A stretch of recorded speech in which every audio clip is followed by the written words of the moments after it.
For years, humans have been hacking computers, but new technologies have advanced to where computers can do something greater.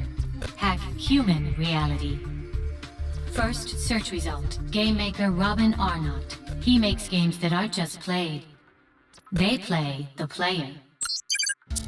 There's no visuals. It's entirely blind. You're totally blind in there. I'm Robin Arnott. I'm an experimental game maker. A couple of years ago, I made this game called Deep Sea. Deep Sea was, for me, an experiment in immersion, and it ended up being terrifying. It's so weird. It's so weird. It's so weird to see this. Like, this thing kind of launched my career because I was already thinking about sort of hacking consciousness, just using fear and terror to do so. I learned so much making Deep Sea, so much about perception, so much about the way we create our world. I started wondering, can I take all the techniques that I learned making Deep Sea and apply that to something more positive, more beautiful, more grounding, and that's where Sound Self comes from. Sound Self is this virtual reality project I've been working on for about 4 years. It is the fusion of contemporary video game trance with traditional meditation technology.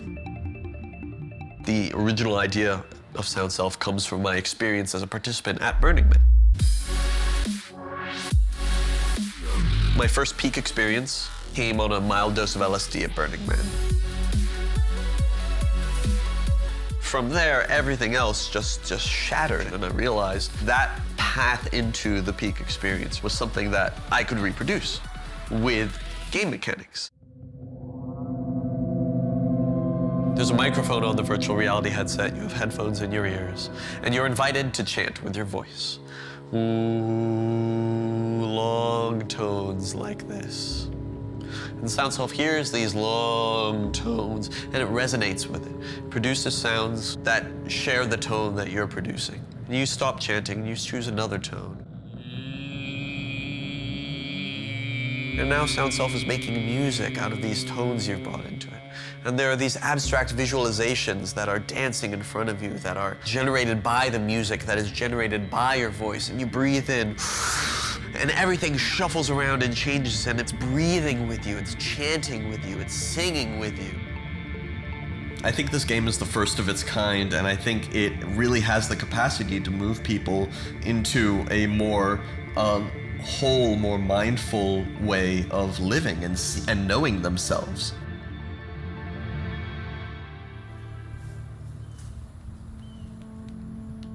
When I started talking about Sound Self, when I first started showing Sound Self, I was the cool kid.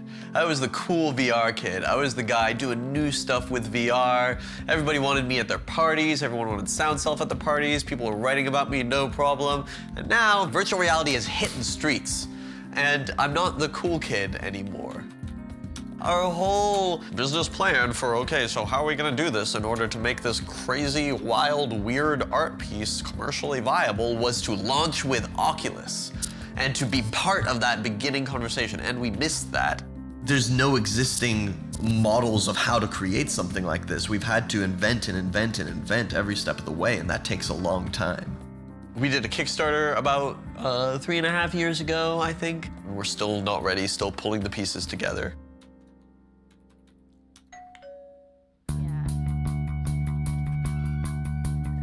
Felix is our producer.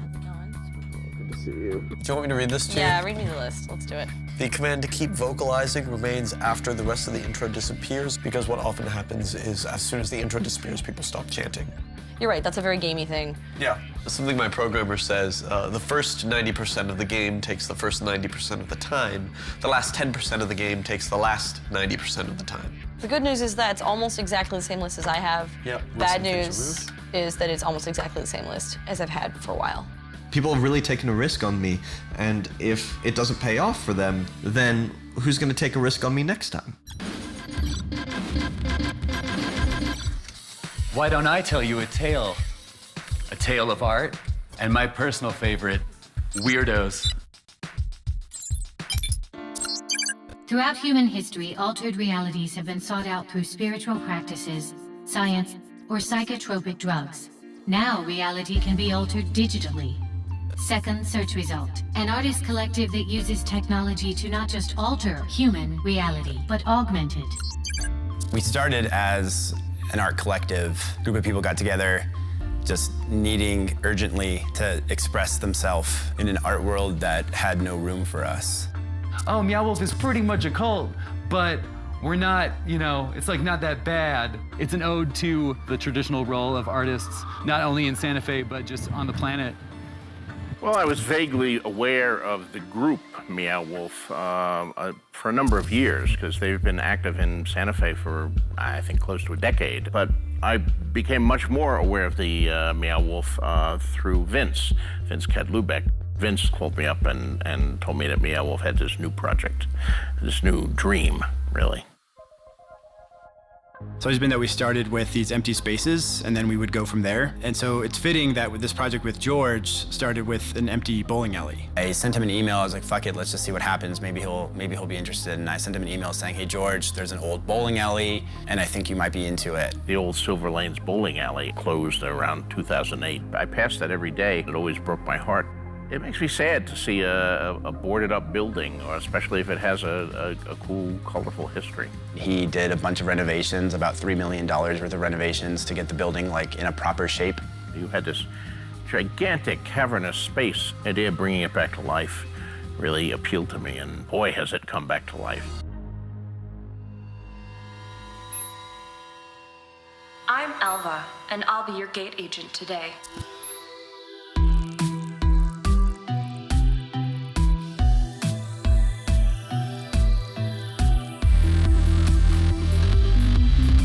We launched this mega immersive art exhibition called the House of Eternal Return.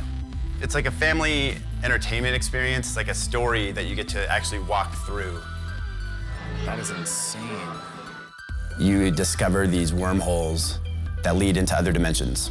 I'm a science fiction fantasy guy, and the idea of this Victorian house unmoored in time and space with secret passages and tunnels and mastodons and space portals and haunted forests and cave systems, it just hit me right in my sweet spot. I couldn't resist that. Like Disneyland on acid. I mean, the truth is, audiences want to have psychedelic experiences, and so, they want to be taken out of their everyday life, and that's what we're trying to do here. We're trying to give people a sense of not existing in reality anymore. You have just layers upon layers of work within these walls to make everything happen here. I mean, you have sound install, lighting install, you have interactivity.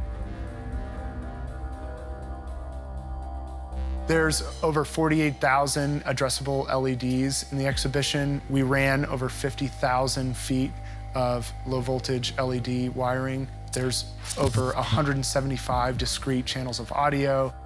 There's 12,000 watts of DC power. There's over 200 hours of time required in the space to really understand the full depth and breadth of that story. The tech team is what separates us from any other museum and any other art experience. Though it's very expensive and it's very time consuming and it's difficult because tech naturally fails, it's also what sparks people's imaginations and brings people back and gets people excited. So we're gonna bring together all of the crazy, brilliant minds of Meow Wolf's tech team and have them figure out how to create a virtual version of the entire exhibition that we created.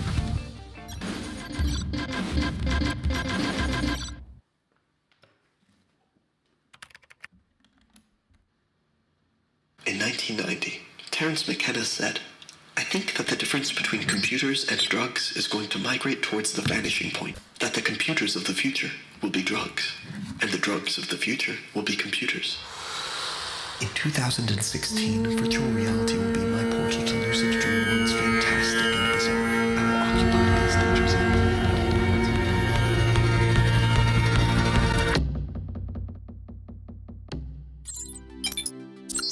Virtual reality has promised a new dimension for many years. Now, technology is getting to the point where it may finally deliver. Games like Sound Self are not just using this new medium, however, they are shaping its potential. Every technology, I think, has its moment. I think Sound Self has the best chance to make a big impact while virtual reality is new, while we're still figuring out what virtual reality is. And if I don't ship this soon, I'm gonna miss that window, and it's not gonna matter, because people are gonna think they know what VR is. Biggest priorities right now are to create these guided meditations to lull a person into the experience. Test, test, test. Introductory meditation to Sound Self. First take.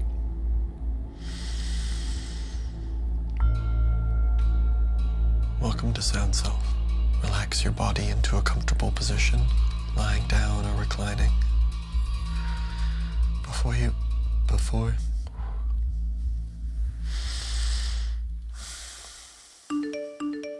Yeah, let's table it and think about that. We've got a lot going with PR right now. Independently developing a revolutionary experience like this is no small task at all, and our weekly project calls are getting more and more stressful. Basically, we're out of money in terms of development and now running on just time, right? So, like, the money we do have is self-funded, and we're down to the wire on that. We have the beta launch scheduled for 2 weeks from now. I really think that what we need to do is get this list done, wrap up this development sprint, figure out what that looks and feels like, because Robin will be the one to be able to say, like, I feel closure now, I feel like this could ship. Okay, you're right. But no, the point here is running out of money, but that doesn't mean that development is impossible, it just means that we've got to wrap it up. Yep. Right?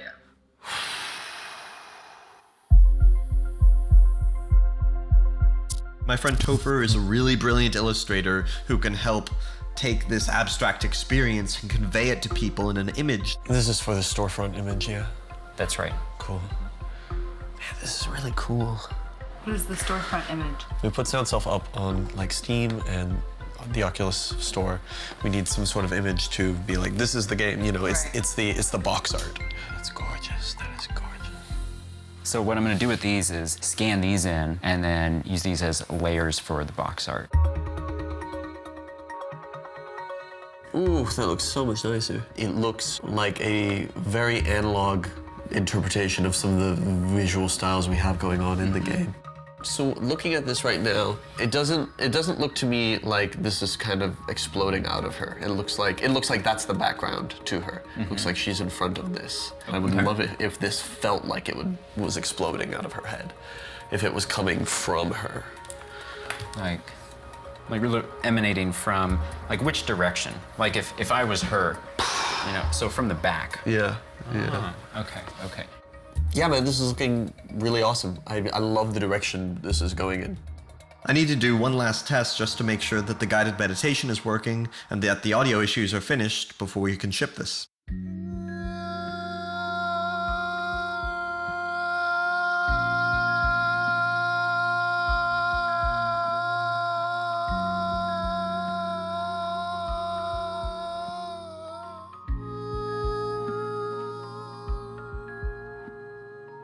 Yeah, you're getting some crackles in the audio, Robin. Okay. Does this thing give you a cigarette afterwards? No, it fades out and dies. Like all things. You think that's future-proof enough? I don't know if it matters, you know? Like new stuff is coming at such a rate. I'm not making this technology for the next 100 years. I'm making it for the next 3 to 5 years. Technology is now an event. Then the next thing comes around, and it doesn't, you know. Yeah, it's as future-proof as it needs to be, I think.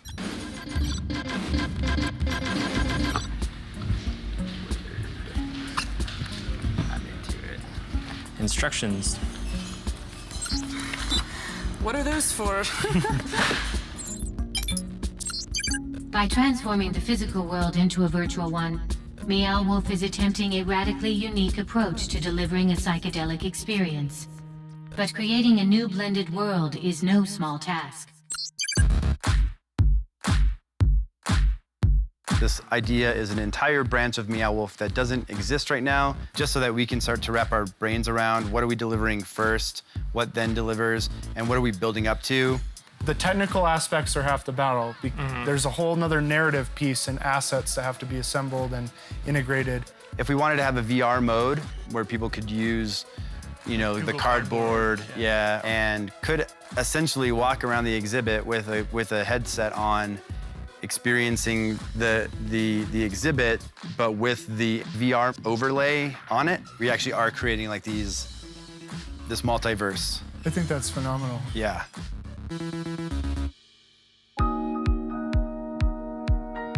Our team is getting ready to present this demo to George R.R. Martin for his next visit. You know, you pretty much don't move around. You're located in one space, but you get to explore space virtually.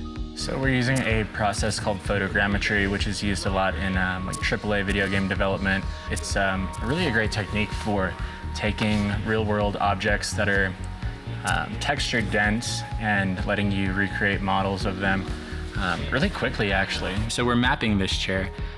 It's surprisingly comfortable, even though it looks gross. We brought in a really high-quality version of that chair, and we matched it perfectly to its digital self. The idea is that you can roll around in this chair, and based off of its movements, it can augment different things in the room. This is something that we're doing a lot of R&D with. It's kind of a cue for the future as to how we're going to put our exhibits together. Right, 2.0 world entry. 2.0 world, 2.0 world. Oh man, I'm there already. And that means that's where the actual, that's so crazy to actually feel it. This is getting close. And then this is just like, what is that? Did I just hit a thing? That is the great expanse of nothing. I like that. Oh man, this is ridiculous. It looks so clean, and it doesn't feel like how it looks. So I think what we're doing a lot here too is developing these proofs of concept so that, you know, people like George can come and try things out and give feedback and be like, ooh, I really like that experience. That would really add to my experience here at Meow Wolf. The transition of light.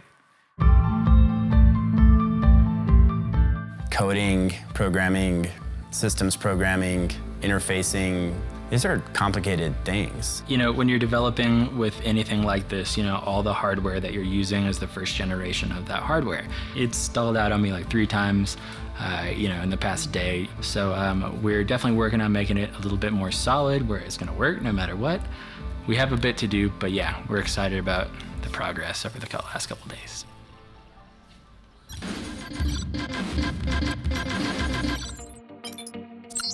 Robin had a moment of clarity in the desert 4 years ago that led to the idea for Sound Self. Now, with the final version ready to launch, he faces a moment of truth. Sometimes I look at the game and I remember when we first started on it, and I see how far we've come. I see how much more alive. I mean this literally, it's alive. It's this living being that we created. It's funny. It's like, you know, I've been so tunnel visioned on this project for 4 years. It's just like I can't see beyond the end of it. And I have things that I see as maybes, you know, like I have a really unique way of looking at technology that I think can be useful. There's a gaming convention in town that I'm going to demo Sound Self at. So this is the Games for Change conference. Games for Change is really focused on using games as a mechanism for good. I'm so ready to give it to the world and just be done.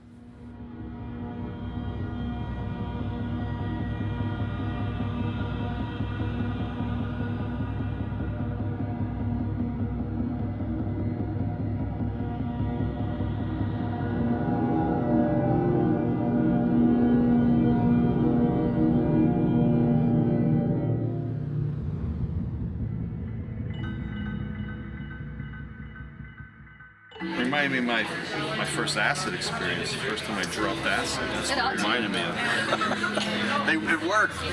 It's something that, one, I've never seen before, 2, it's hard to describe. My experience is things like a psychedelic. You forget about any kind of worries. It's an effective experience. It's amazing to see people come out of it moved by it. It's humbling to see that how this little idea I had a few years ago, 4 years ago, expressed so much more powerfully than I ever imagined it could be. After the demo, the time has finally come to release Sound Self out into the world. Each of us has our gifts, our unique way of seeing things, our unique frame of seeing things, and sometimes you get an opportunity to take something you're witnessing and share it in a way that can help us. Virtual reality is a huge part of this game. It totally immerses you. I think it points to something. I think it points to how we can change our relationship with technology. That's why I want to share Sound Self with as many people as possible.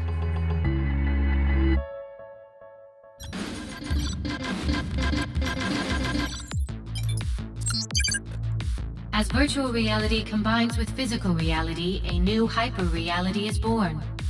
From that new dimension, new stories and ways to tell those stories emerge for its creators. You need max headroom on one of these screens, and maybe a little Game of Thrones, you know? Yeah. So George is coming to check out all the progress that we've made with Meow Wolf. He hasn't visited in quite some time, and we've been putting a lot of work into the tech and interactive elements, and so he's going to check those out. Caught anyone having sex in here yet? I figured it would be like the Mile High Club. The idea of interactivity is really key for Meow Wolf experiences. What excites me about having like a virtual reality layer to our exhibitions is just this like window into the infinity. It's a window into like the infinite realms of the imagination. It's magical. So here, George, here you go, if you'd like to. Okay. Go for it. The opinion of most people when they hear the word art is, you know, paintings hung on a wall, or a sculpture that you stand back and appreciate Michelangelo's David or the Pieta or something, but you certainly don't touch it, and you don't get too close to it, and you don't breathe on it. So hop up, George, so that you can actually reach out and touch that. I see the chair. Yes, there's the chair. The chair has improved. It's no longer stained. It's a more attractive color. And here I'm approaching this, what looks like an iron grate, but no, I'm hitting something here. And here's this ominous black door. What happens if I go through that? It's an amazing thing, and I hope it'll lead to, you know, to more. I mean, this the interface of art and technology. It's like you're stepping into a science fiction world instead of reading in a book. See, but he's in a virtual room, so he won't see anyone coming to attack him in the real room. Oh, that's so sweet. Oh, that is so good.